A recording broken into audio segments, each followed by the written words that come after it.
Whispers from Home 8. In our last episode, we talked about Vikars. This time, we are focusing on one in particular, that is anger. What is anger? Why does it arise? There can be many reasons for anger, and everyone shows it in their own way. Some people go completely silent, others raise their voice, some scream, some even turn violent, throwing things, hitting others. But why do people get angry in the first place? Often the root is simple. Something didn't go the way we expected. Someone didn't behave the way we wanted. Something didn't match the picture in our mind. And when things don't align with our idea of right and wrong, there is an inner conflict. That conflict often shows up as anger.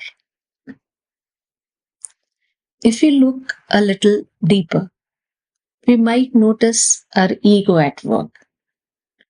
We want everything to go our way, and when it doesn't, we react with frustration or rage. Once anger arises, the first thing that happens is it disturbs our own mind. We lose our balance. We stop thinking clearly, and we end up saying or doing things we regret later.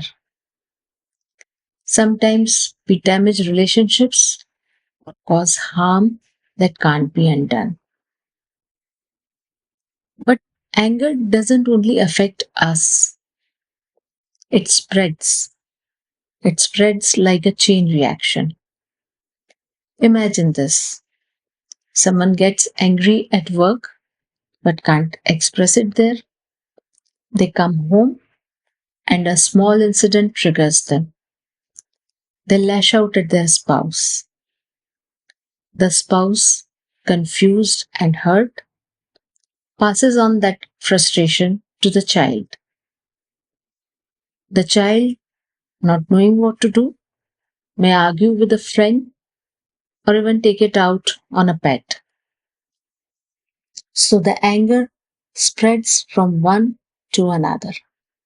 And the one who suffers most is often the smallest, most innocent person at the end of the chain.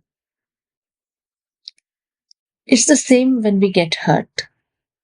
We want to return that hurt. We want the other person to feel what we felt. But does that really bring peace? Probably not. Many of us have felt this. When we respond to anger with more anger, it doesn't solve anything. It becomes a loop, hurt given and returned, over and over, until someone chooses to pause to break the cycle. So, what can we do? Can we stop anger from arising? Some people try to suppress their anger. They think if they don't show it, it'll disappear. But often it just stays inside and simmers. And one day it erupts over something small. Others believe in expressing anger fully. Just let it out.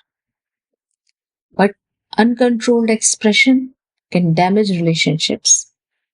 In anger, we lose control of our words, and those words can cut deep. There is another approach: calming the breath.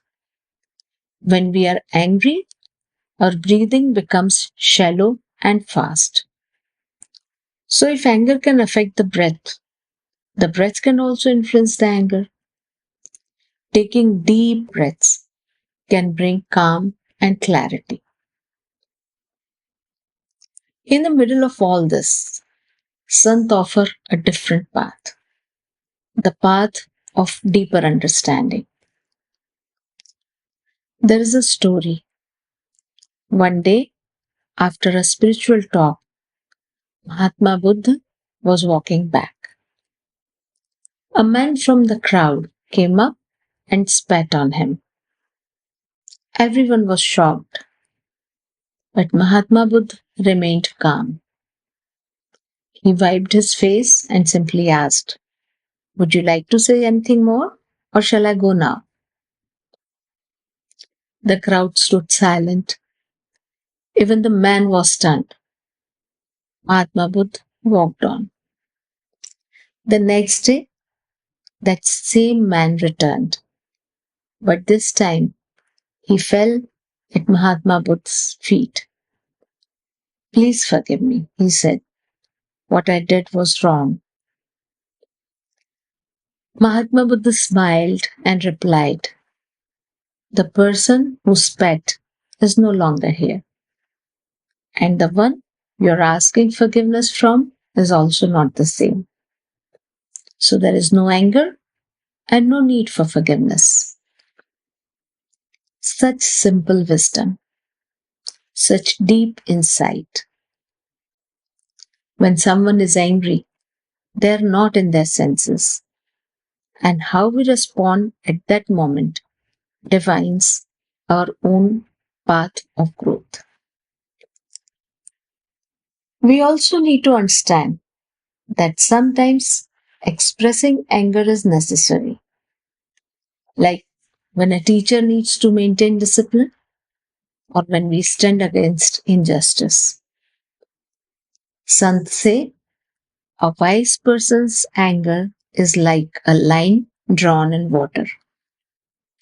It's gone the moment it appears. It leaves no trace. Look at sports. Two players might clash during a match, argue, even shout, but after the game, they shake hands and smile. The heat of the moment ends with the moment. Life is like that too. When we are triggered, we must remember this is just one moment, one situation. Let's not carry its fire within us. When we follow the sun's guidance, do Simran, focus inward, a deep peace begins to grow inside. And that peace gives us the strength to rise above anger. Satnam Ji.